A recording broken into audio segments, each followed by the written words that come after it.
नमस्कार, उत्तराखंड की खबरों के साथ मैं हूं मनोज मानस। खबरों का रुख करेंगे उससे पहले देख लेते हैं इस वक्त की अहम सुर्खियां। चमोली में भारी भूस्खलन, निर्माणाधीन जल विद्युत परियोजना में काम कर रहे मजदूर चपेट में आए। 40 से 50 मजदूर मौजूद थे। राहत बचाव कार्य जारी, आपदा प्रबंधन की टीम मौजूद। उत्तराखंड में सीएम धामी का धमाल जारी, ग्राम पंचायत से लेकर जिला पंचायत चुनाव तक खिला कमल। त्रिस्तरीय पंचायत चुनाव में बीजेपी की बम्पर जीत। प्रेमानंद महाराज के बयान पर साध्वी प्राची का समर्थन। साध्वी प्राची बोली, बॉयफ्रेंड कल्चर युवाओं का भविष्य बर्बाद कर रहा है। सच्चाई बोलना अगर गुनाह है तो मैं भी दोषी हूं। हरिद्वार के ऋषिकुल आयुर्वेदिक कॉलेज की इमारत जर्जर, हादसे का खतरा। छतों से टपकता पानी, दीवारों से गिर रहा प्लास्टर, गंदगी से भरा परिसर। स्टाफ और छात्र महसूस कर रहे खतरा। हल्द्वानी में हाईटेक उपकरणों से लैस हो रहे वनकर्मी, स्वयं सुरक्षित रहकर कर सकेंगे रखवाली। वनकर्मियों को मिली electric smart streak wear spray, बिना क्षति पहुंचाए दूर होंगे वन्यजीव। और हरिद्वार के लक्सर में नदी का जलस्तर बढ़ा, मैदानी इलाकों में मंडराने लगा बाढ़ का खतरा। जिले में 12 बाढ़ चौकियां स्थापित की गई, डीएम ने दिए सतर्कता के निर्देश। आप देख रहे हैं के न्यूज, खबरों का सारथी। और अब खबरें विस्तार से। अहम रिपोर्ट से बुलेटिन की शुरुआत करते हैं। बीते कुछ दिन पूर्व उत्तराखंड में त्रिस्तरीय पंचायत चुनाव को लेकर उत्सुकताएं तेज थी। सभी पक्ष विपक्ष अपने दावेदारों के जीत को लेकर प्रयत्नशील थे। वहीं पंचायत चुनाव संपन्न होते ही 31 जुलाई को मतगणना के बाद शासन ने शुक्रवार को जिला पंचायत के अध्यक्ष पदों पर आरक्षण को निर्धारण कर अंतिम अधिसूचना भी जारी कर दी। साथ ही 6 जिलों की पंचायत की डोर महिलाएं संभालेंगी, यानी कि अध्यक्ष के 5 पद सामान्य महिला व 1 पद अनुसूचित जाति महिला के लिए आरक्षित किया गया है। सामान्य रूप से कहें तो 4 पद अनारक्षित, 1 पद अनुसूचित जाति व 1 पद अन्य के लिए आरक्षित किए गए हैं, जिसको लेकर सभी राजनीतिक दल व दावेदार भी सक्रिय हो गए हैं। ये रिपोर्ट देखिए। त्रिस्तरीय पंचायत चुनाव में जिला पंचायत सदस्य के चुनाव में भाजपा कांग्रेस पर बढ़त बनाने में कामयाब रही है। जहां भाजपा समर्थित 122 प्रत्याशियों ने जीत का स्वाद चखा है, तो दूसरी तरफ कांग्रेस के 80 प्रत्याशी जीत में कामयाब भी हुए हैं। जिला पंचायत अध्यक्ष के चुनाव के लिए अब दोनों पार्टियों की नजर निर्दलीय प्रत्याशियों पर पटकी है। चुनाव में बड़ी संख्या में निर्दलीय जीत कर आए हैं। इनकी संख्या 152 के करीब। दोनों ही दल इन पर अपना अपना दावा ठोक रहे हैं। ऐसे में जिला पंचायत अध्यक्ष के चुनाव में निर्दलीय की भूमिका अहम मानी जाती है। वहीं एक तरफ भाजपा 216 सीट पंचायत जिला सदस्य होने का दावा कर रही है, तो दूसरी तरफ कांग्रेस भी अपनी जीत के जश्न में 160 सीटों को लेकर खुशी मना रही है। हाल ही में संपन्न हुए पंचायत चुनाव में भारतीय जनता पार्टी को अपना व्यापक समर्थन पूरे प्रदेश के अंदर त्रिस्तरीय पंचायत चुनाव में, चाहे वो ग्राम सभा के चुनाव हो, चाहे वो क्षेत्र पंचायत के चुनाव हो, जिला पंचायत के चुनाव हो, बहुत व्यापक समर्थन ग्राम सभाओं की सरकार, त्रिस्तरीय पंचायतों की सरकार बनाने के लिए भारतीय जनता पार्टी को पूरे प्रदेश के अंदर समर्थन देने के लिए मैं आप सभी प्रदेशवासियों का, उत्तराखंड वासियों का हृदय से स्वागत करता हूं, आपका धन्यवाद करता हूं। देखिए, कांग्रेस के पक्ष में जनता ने भारी मतदान किया है। कांग्रेस के द्वारा अधिकतर सदस्य चुनाव जीत के आ चुके हैं। जनता का ये मैंडेट भारतीय जनता पार्टी के खिलाफ है और भारतीय जनता पार्टी अब किस तरीके से धनबल और बाहुबल का इस्तेमाल करके जनता के मैंडेट को चेंज करने की कोशिश करेगी, इसके लिए हम लोग तैयार हैं, हम लड़ेंगे। और ये बात साबित हो गई कि बीजेपी के खिलाफ जनता ने वोट दिया है। इनके अधिकतर विधायकों के, पूर्व मंत्रियों के परिजन चुनाव हारे। मैं एक छोटी सी लिस्ट पढ़ देता हूं। भीमताल से, नैनीताल से विधायक सरिता आर्या जी का बेटा हार गया। विधायक के सल्ट महेश जीना जी के पुत्र चुनाव हार गए। ऐसा नहीं है, देखिए बड़े बड़े दिग्गज हारते हैं। जब चुनाव के मैदान में जाते हैं तो चाहे कोई भी हो, हारते भी हैं, जीतते भी हैं, इसलिए कोई फर्क पड़ने वाला नहीं। भारतीय जनता पार्टी एक समुद्र है, समुद्र में एक आध लोटा पानी कम कर दिया जाए तो कोई फर्क नहीं पड़ता समुद्र को। इसलिए भारतीय जनता पार्टी आने वाले समय में बहुत अच्छा प्रदर्शन करेगी और जो हारे हैं वो कम अंतरों से हारे हैं, और उनको भी मैं शुभकामनाएं देना चाहूंगा कि उन्होंने अच्छा फाइट किया है, किंतु जनता जनार्दन सबसे सर्वोपरि है। मैं जनमानस का जनादेश उनका स्वीकार करता हूं और उनको हार्दिक बधाई और शुभकामनाएं देना चाहूंगा। उत्तराखंड सरकार ने त्रिस्तरीय पंचायत चुनाव 2025 को लेकर अब बड़ा कदम उठा लिया है। हरिद्वार को छोड़कर प्रदेश के 12 जिलों में जिला पंचायत अध्यक्ष पदों के लिए आरक्षण की अंतिम सूची जारी हो चुकी है। शासन द्वारा यह आरक्षण सर्वोच्च न्यायालय और उच्च न्यायालय के निर्देशों के अनुसार तय किया गया है। 12 जिलों में आरक्षण की स्थिति: अल्मोड़ा महिला, बागेश्वर महिला अनुसूचित जाति, चमोली अनारक्षित, देहरादून महिला, नैनीताल अनारक्षित, पौड़ी गढ़वाल महिला, पिथौरागढ़ अनुसूचित जाति, रुद्रप्रयाग महिला, टिहरी गढ़वाल महिला, उधम सिंह नगर पिछड़ा वर्ग, उत्तरकाशी अनारक्षित।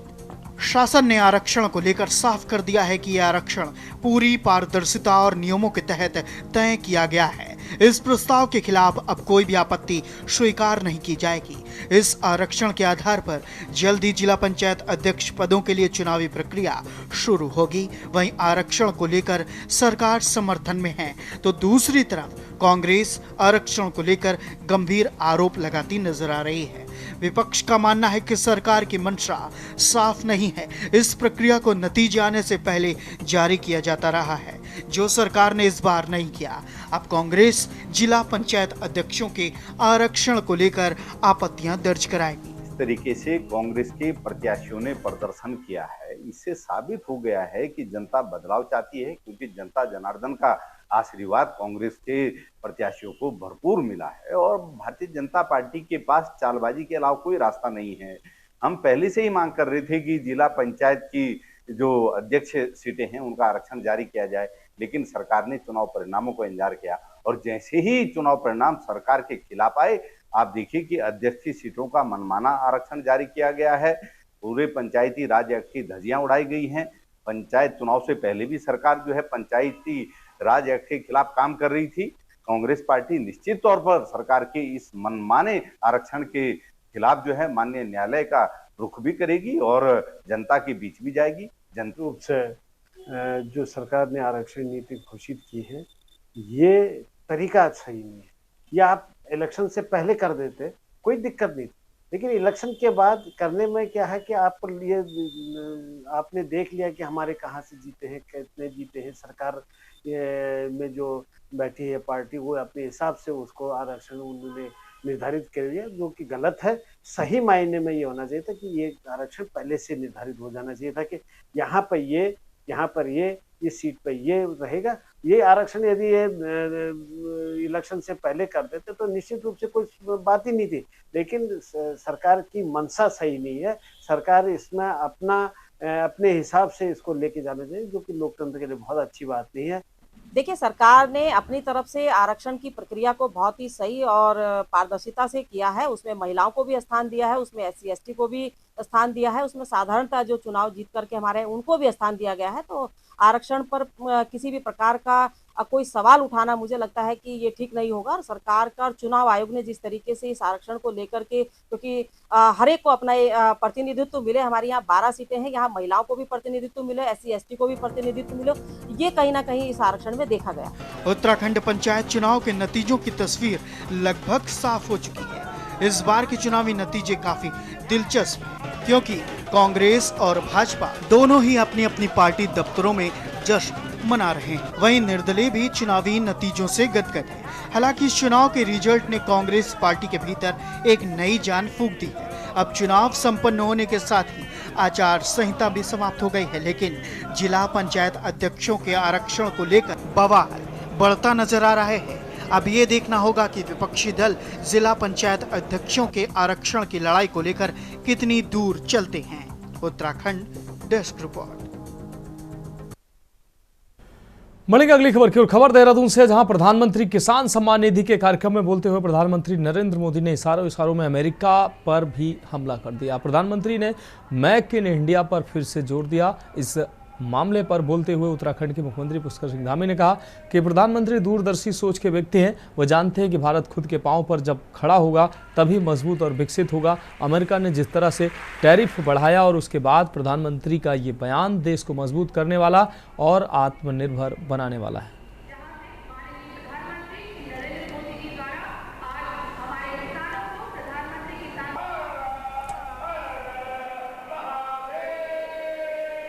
संकल्प लेना होगा और आदरणीय प्रधानमंत्री जी ने बहुत पहले जो आत्मनिर्भर भारत और वोकल फॉर लोकल का मंत्र देश को दिया था, वो दूरदर्शी हैं। वो पहले ही जानते थे कि देश के अंदर कौन सी चुनौतियां हमारे सामने आ सकती हैं और उन चुनौतियों के लिए देश तैयार है। ये नया भारत है, ये हर प्रकार की चुनौती को पार करेगा, हर चुनौती को अवसर में बदलेगा। बढ़ेंगे अगली खबर की ओर। चमोली जनपद के हेलग में आपको बता दें, टीएचडीसी की ओर से निर्माणाधीन विष्णुगाड़ पीपलकोटी जल विद्युत परियोजना के डैम साइट हेलंग पर शनिवार को भूस्खलन हो गया, जिससे परियोजना निर्माण कार्य कर रहे 8 लोग घायल हो गए।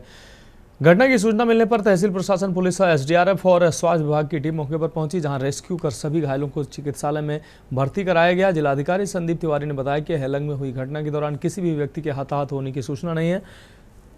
घटना में 8 लोगों के घायल होने की खबर है। 4 लोगों का टीएचडीसी चिकित्सालय में उपचार किया जा रहा है, जबकि गंभीर रूप से घायल 2 लोगों को स्वामी विवेकानंद अस्पताल पीपलकोटी में उपचार किया जा रहा है। वहीं पीपलकोटी में ही एक व्यक्ति का प्लास्टर करवाया जा रहा है, जबकि एक गंभीर घायल को मेडिकल कॉलेज श्रीनगर रेफर किया जा रहा है।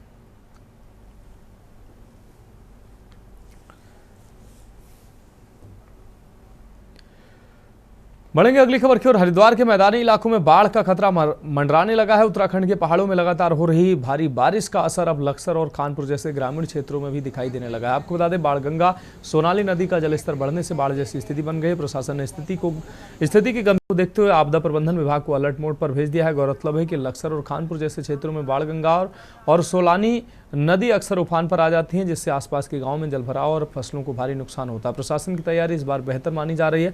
जिलाधिकारी मयूर दीक्षित ने बाढ़ की आशंका को देखते हुए संबंधित विभागों को सख्त निर्देश दिए हैं। बारिश हो रही है हिमालय क्षेत्रों में, पहाड़ी जनपदों में। वहाँ पर हमने जो गंगा का जलस्तर है उसका लगातार मॉनिटरिंग कर रहे हैं। उसका 292 मीटर से ऊपर जलस्तर हो गया है। लक्सर और कानपुर के जो प्रभावित हो सकने वाले एरियाज़ हैं वहाँ पर हमारी बाढ़ चौकियाँ एक्टिव हैं। उप जिलाधिकारी को, पुलिस को और समस्त हमारे जो रेखी विभाग हैं सभी को अवगत करा दिया गया है कि वो अलर्ट पर रहें। और अगर और जलस्तर बढ़ता है तो जो भी हमारे सेंसिटिव एरियाज़ हैं वहाँ पे अगर हमको कुछ इवैक्यूएशन करना हो या फिर खाद्य आदि की आपूर्ति जैसे भी करनी हो। मानसून काल में जो है आपदाओं की संवेदनशीलता, खास करके बाढ़ की संवेदनशीलता को ध्यान में रखते हुए जो है हमारा जो जिला स्तर पर जो जिला आपातकालीन परिचालन केंद्र है, कंट्रोल रूम, वो 24/7 जो है सक्रिय है यहाँ पर, और यहाँ पे कार्मिकों की तैनाती की गई है। इसके अलावा जो है हर घंटे हम जो है भीमगौड़ा बैराज से जो है जलस्तर की सूचना प्राप्त करते हैं।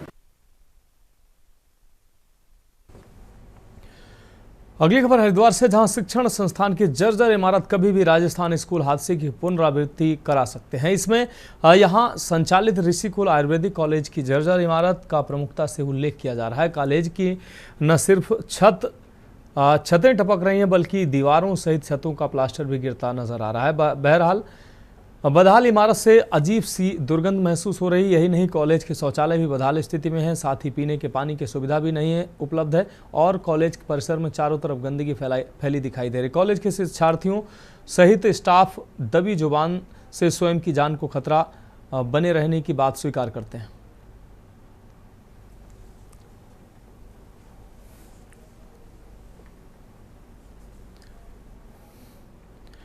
जिला पंचायत अध्यक्ष पदों के जारी हुए आरक्षण को लेकर विपक्ष हमलावर है। अब सवाल उठा रहा है कि सरकार ने अपने मन मुताबिक आरक्षण तय किया है। इस मामले पर मुख्यमंत्री पुष्कर सिंह धामी ने कहा कि जो भी हुआ वह नियम के तहत हुआ, किसी से कोई दुर्भावना के तहत पंचायत का आरक्षण जारी नहीं हुआ। वहीं मुख्यमंत्री ने विपक्ष पर जमकर निशाना भी साधा। उन्होंने कहा कि पहले विपक्ष कह रहा था कि सरकार चुनाव नहीं कराना चाहती, संविधान का गला घोट रही, फिर जब चुनाव कराने लगे तो कुछ लोगों को हाईकोर्ट भेज दिया, और हाईकोर्ट के निर्णय के बाद जब चुनाव की प्रक्रिया शुरू हुई तो कहने लगे बरसात में आपदा के समय चुनाव करवा रहे हैं। लेकिन पूरे प्रदेश के अंदर जनता ने लोकसभा, विधानसभा और निकाय चुनाव की तरह पंचायत चुनाव में भी भाजपा के लोगों को जिताया। मैं सभी को बधाई देता हूं। मुख्यमंत्री पुष्कर सिंह धामी ने कांग्रेस नेता प्रीतम सिंह के आरोपों को लेकर कहा कि किसी भी व्यक्ति विशेष को लेकर ये फैसला नहीं लिए जाते हैं, सभी जगह के आरक्षण रोस्टर के हिसाब से फैसले लिए जाते हैं। देखिए, वो सब एक प्रक्रिया है, प्रक्रिया के तहत है और अभी उसके लिए सभी को समय दिया गया है और सभी अपनी आपत्तियां लगा सकते हैं और आपत्तियों का निस्तारण होगा। और मैं समझता हूं कि अब ये वैसी ही बात हो गई जैसे हमने चुनाव जब घोषित किए थे, अपनी सिफारिश सरकार ने करी थी निर्वाचन आयोग की कि आप चुनाव करवाइए, सरकार तैयार है। पहले कहते थे कि चुनाव नहीं हो रहे हैं, चुनाव नहीं होंगे, सरकार चुनाव नहीं कराना चाहती है, संविधान का गला घोट रही है। जब हम चुनाव कराने चले गए तो उन्होंने कोर्ट में भेज दिया कुछ लोगों को। जब कोर्ट का निर्णय आ गया तो कहने लगे कि अब ये मानसून है, आपदा का समय है और रिजल्ट सबके सामने है। फिलहाल खबरों में वक्त एक ब्रेक का है, जल्द हाजिर होंगे। आप देख रहे हैं के न्यूज, खबरों का सारथी।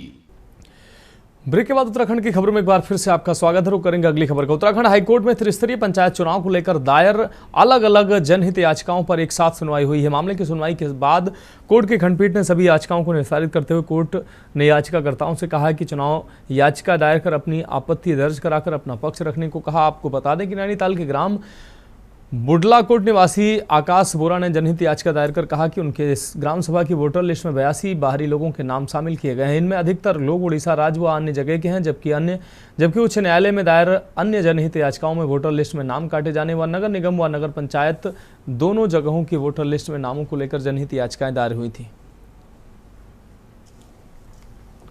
नैनीताल के श्री कैची धाम क्षेत्र के एक ग्राम पंचायत थी बुडलाकोट, उसमें एक जनहित याचिका आई थी कि कुछ ऐसे बाहरी लोगों के नाम मतदाता सूची में आ गए हैं जिनके नाम मतदाता सूची आने में चुनाव प्रभावित हो रहा है। ऐसे ही कुछ शिकायतें उधम सिंह नगर जिले की और उत्तरकाशी की बड़कोट की आई थी। वो सारे मुकदमे आज सुनवाई के लिए माननीय न्यायालय के सामने लगे हुए थे। सुनवाई के बाद माननीय न्यायालय ने ये कहा कि क्योंकि चुनाव संपन्न हो चुके हैं, अगर मतदाता सूची में किसी का नाम गलत है या किसी ऐसे आदमी ने जो चुनाव लड़ने के लिए योग्य नहीं था चुनाव लड़ा है। बढ़ेंगे अगली खबर की ओर। खबर हल्द्वानी से है, जहां तराई पूर्वी वन प्रभाग में अब वन कर्मी लकड़ी की लाठी नहीं बल्कि electric smart stick, bear spray और एलईडी हेडलाइट से लैस होकर जंगलों की गश्त करेंगे। डीएफओ हिमांशु बागड़ी ने बताया कि घने जंगलों और हिंसक वन्यजीवों से खतरे को देखते हुए वन कर्मियों को यह अत्याधुनिक उपकरण उपलब्ध कराए गए हैं। इन उपकरणों के रहते वन कर्मी स्वयं अपने आप को सुरक्षित कर सकेंगे और बेहतर निगरानी भी कर सकेंगे। खास बात यह है कि ये सभी उपकरण वन्यजीवों को नुकसान पहुंचाए बिना उन्हें दूर भगाने में सक्षम हैं।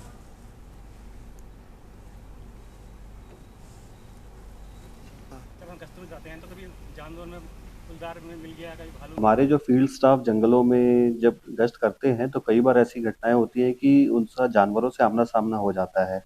तो वैसी परिस्थितियों में स्टाफ को अपनी सुरक्षा के लिए हमारे द्वारा कुछ संसाधन दिए गए हैं जिससे कि आमना सामना होने पर या फिर किसी भी अवैध गतिविधि में आमना सामना होने पर अपनी सुरक्षा कर सकें। तो इसी के तहत कुछ हमारे स्टिक्स हैं, इलेक्ट्रिक स्टिक्स जो हल्का सा शॉक देते हैं, वो परचेज किए गए हैं जो स्टाफ को डिस्ट्रीब्यूट किए गए हैं। इसके साथ ही कुछ बियर स्प्रे हैं जो क्या बोलते हैं किसी जानवर के से बचाव के लिए यूज़ किया जा सकता है, वो स्टाफ को डिस्ट्रीब्यूट किया गया है। और साथ ही रात में जब स्टाफ गश्त करता है तो उनके पास टॉर्च तो थे ही, बट साथ में इस बार हमने हेड टॉर्च उनको दिए हैं जिससे कि उनके हाथ फ्री रहें और वो सर में हेड टॉर्च बांध के गश्त वगैरह कर सके रात में और सेफ रह सके। तो आजकल जो नई टेक्नोलॉजी आई है तो जब हम गश्त करते हैं साथ में, तो गश्त के साथ साथ हम नई टेक्नोलॉजी को भी, नई जो चीज़ें आई हैं उनका यूज़ करते हैं। इसमें सबसे पहले हमें ये स्टिक मिला हुआ है जो हम कैरी करके रखते हैं अपने साथ। ये स्टिक चार्जेबल है, इलेक्ट्रिक है, करंट देती है ये, तो इसको हम इजीली कैरी करते हैं। और इसको जैसे कोई जंगली जानवर अचानक से सामने आ गया तो हम इसको इससे, ये डिफेंसिव स्टिक है, इसको हम करंट देती है तो हम इसको जैसे ऑन करते हैं इजीली ये वो कर सकता है। इससे हम जानवर को दूर भगा सकते हैं। साथ ही साथ हमारे पास एक ये स्प्रे भी है। ये वाइल्ड एनिमल को जैसे भालू हो गया या फिर गुलदार हो गया, अगर वो अचानक से अगर सामने आता है तो हम इसको अपने साथ रखते हैं और इसको आसानी से यूज किया जा सकता है। और इसके जो स्मेल होती है, इस स्मेल से ही जानवर दूर भागता है इस चीज़ से। बढ़ेंगे अगली खबर की। रुड़की के एक होटल में छापेमारी करते हुए सिविल लाइंस कोतवाली पुलिस और एंटी ह्यूमन ट्रैफिकिंग यूनिट ने 8 लड़कियों और 5 युवकों को गिरफ्तार किया है। गिरफ्तार किए गए युवकों में होटल का मैनेजर भी शामिल बताया गया है। लंबे समय से इस होटल में सेक्स रैकेट का गोरख धंधा धड़ल्ले से चल रहा था। आपको बता दें कि रुड़की में एक बार फिर पुलिस और एंटी ह्यूमन ट्रैफिकिंग यूनिट की टीम ने सेक्स रैकेट पर बड़ी कार्रवाई की है। इस बार पुलिस और AHTU की संयुक्त टीम ने मलकपुर चुंगी के समीप स्थित होटल श्रीनिवास में देर शाम छापा मारा। इस दौरान होटल के अलग अलग कमरों में युवक और युवतियां आपत्तिजनक स्थिति में मिली। टीम द्वारा होटल की घेराबंदी करते हुए सभी को हिरासत में लिया गया और पूछताछ शुरू की गई। आपको बता दें, बताया गया है कि इस होटल में लंबे समय से सेक्स रैकेट का धंधा धड़ल्ले से चल रहा था, जहां युवकों को लड़कियां और कमरा उपलब्ध कराया जाता था। इतना ही नहीं, बताया यह भी गया है कि ग्राहकों की डिमांड पर युवतियों को बाहर भी भेजा जाता था। फिलहाल होटल से 8 युवतियों और 5 युवकों को हिरासत में लिया गया है। युवकों में होटल का प्रबंधक भी शामिल है, जिससे पूछताछ जारी है। वहीं फिलहाल टीम की कार्रवाई जारी है और नामों का खुलासा कार्रवाई पूरी होने के बाद ही हो पाएगा। सिविल लाइंस कोतवाली प्रभारी मणिभूषण श्रीवास्तव ने बताया कि अभी हिरासत में लिए गए युवक और युवतियों से पूछताछ की जा रही है। क्रम में तत्काल हमने टीम्स बना दी थी और इसमें जितने भी स्टोन क्रशर उस ऑर्डर से उसमें कंप्लायंस होना है उनके लिए हमने कल से कार्रवाई शुरू कर दी थी। आज भी हमारी टीम्स फील्ड में है और कल 30 से अधिक स्टोन क्रशर ऑलरेडी सील कर दिए गए थे और आज समस्त जो भी ये कोशिश हम ये कर रहे हैं कि शाम तक हमारी कार्रवाई पूर्ण कर ली जाए। तो वहाँ से जो बिजली कनेक्शन थे वो हटाने की बात जी वो पूरा कंप्लायंस जो ऑनरेबल कोर्ट का है पूरा कर रहे हैं। बिजली के कनेक्शन आदि भी उसमें हम उसको डिस्कनेक्ट कर रहे हैं।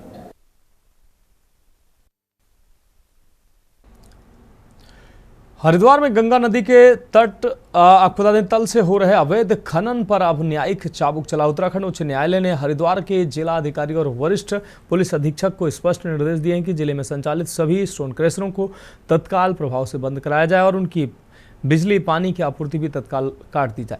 कोर्ट ने इस पूरी कार्रवाई की रिपोर्ट 1 सप्ताह के भीतर तलब की है। आदेश मिलते ही हरिद्वार प्रशासन हरकत में आया और जिलाधिकारी मयूर दीक्षित की अगुवाई में गठित टीमों ने अब तक करीब 30 स्टोन क्रशरों को सील कर दिया है। डीएम ने साफ किया है कि माननीय न्यायालय के निर्देशों पर सख्ती से पालन किया जा रहा है और जो भी स्टोन क्रशर नियमों के खिलाफ चल रहे हैं उनके खिलाफ किसी भी सूरत में कोई भी रियायत नहीं बरती जाएगी। अब देखना होगा कि बाकी बचे स्टोन क्रशरों पर कब तक पूरी तरह से कार्रवाई होती है और पूरी तरह से ताले लगते हैं।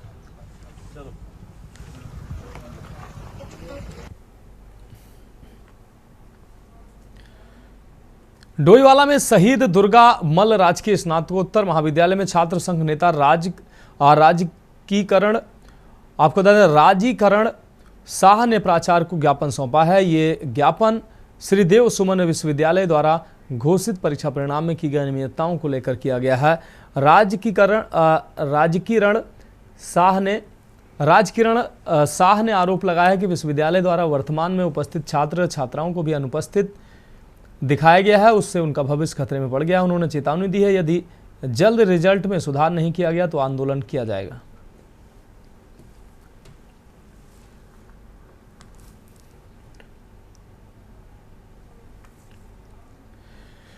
बढ़ेंगे अगली खबर की ओर। प्रेमानंद महाराज के वायरल बयान पर अब हिंदू अधिनेता साध्वी प्राची भी खुलकर मैदान में आ गई हैं। बॉयफ्रेंड गर्लफ्रेंड कल्चर को युवाओं का भविष्य तबाह करने वाला बताने वाले प्रेमानंद महाराज के बयान का जहां एक और विरोध हो रहा है, वहीं साध्वी प्राची ने इसे बिल्कुल सही करार दिया है। साध्वी प्राची ने तल्ख अंदाज में कहा कि आज की महिलाएं शादी के बाद भी बॉयफ्रेंड बनाए रखती हैं, जिसके कारण मेरठ जैसी घटनाएं हो रही हैं, जहां महिलाएं अपने प्रेमी के लिए अपनी पति की हत्या कर रही हैं। उन्होंने प्रेमानंद महाराज का पक्ष लेते हुए कहा कि जब समाज की हकीकत ऐसी है तो सच्चाई बोलना गलत कैसे हो सकता है।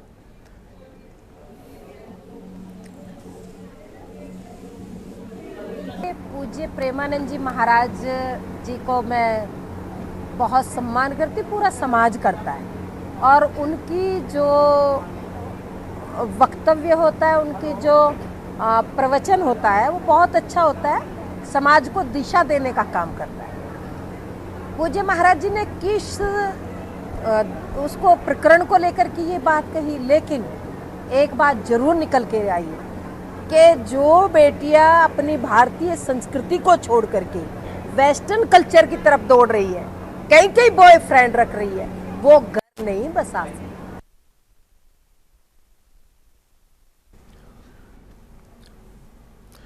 डोईवाला में बीएसएफ ट्रेनिंग सेंटर से पर्वतारोहण के लिए 25 साहसी जवानों के दल को बीएसएफ प्रशिक्षण संस्थान नई दिल्ली के आईजी अशोक कुमार ने तिरंगा झंडा दिखाकर मिशन के लिए रवाना किया है।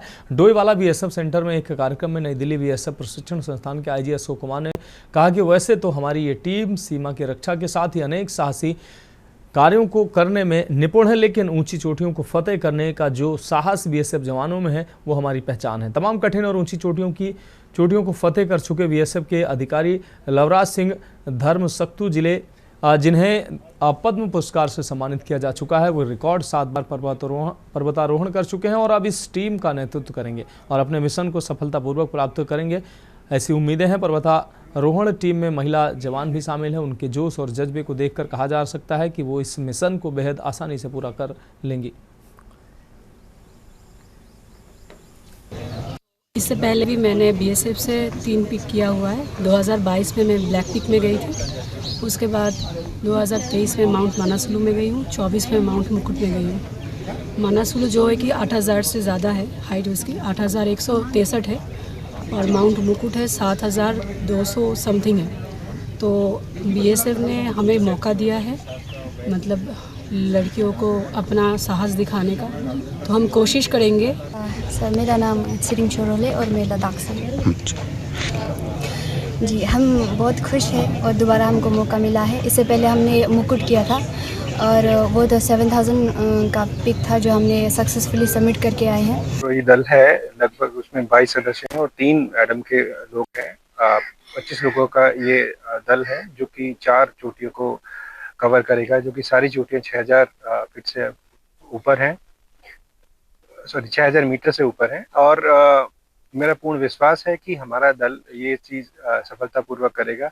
और मैं ये भी बताना चाहूँगा कि केवल ये पीक पे चढ़ने के लिए नहीं जा रहे हैं, बल्कि वहाँ जो पुराने एक्सपीडिशन गए हैं उनके थ्रू जो कचरा वगैरह इकट्ठा हुआ है उसको भी वहाँ से लेके आएगा।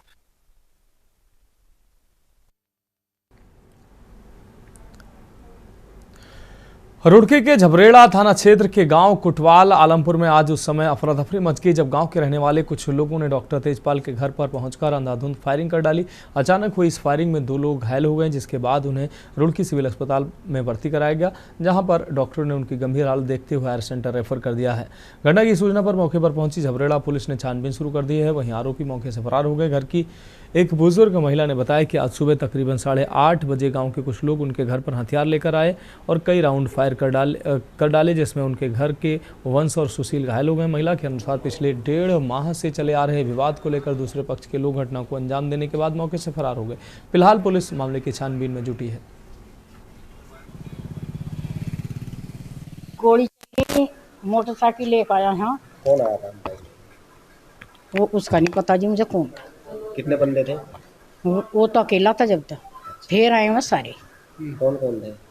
पॉलिस्टर, बालिस्टर, मनोज, सनोज और एक का और नाम उसका मैं भूल गई, सारा को जानती हूँ। तो घर पर आएगा उन्होंने घर पर आकर गोली चलाई। यहाँ मोटरसाइकिल घेर कर गाड़ी थी पहले दरवाजे पर आकर। फिलहाल उत्तराखंड की खबरों में अभी के लिए मेरे साथ इतना ही। मुझे दीजिए इजाजत और आप देखते रहिए के न्यूज इंडिया। आप देख रहे हैं के न्यूज, खबरों का सारथी।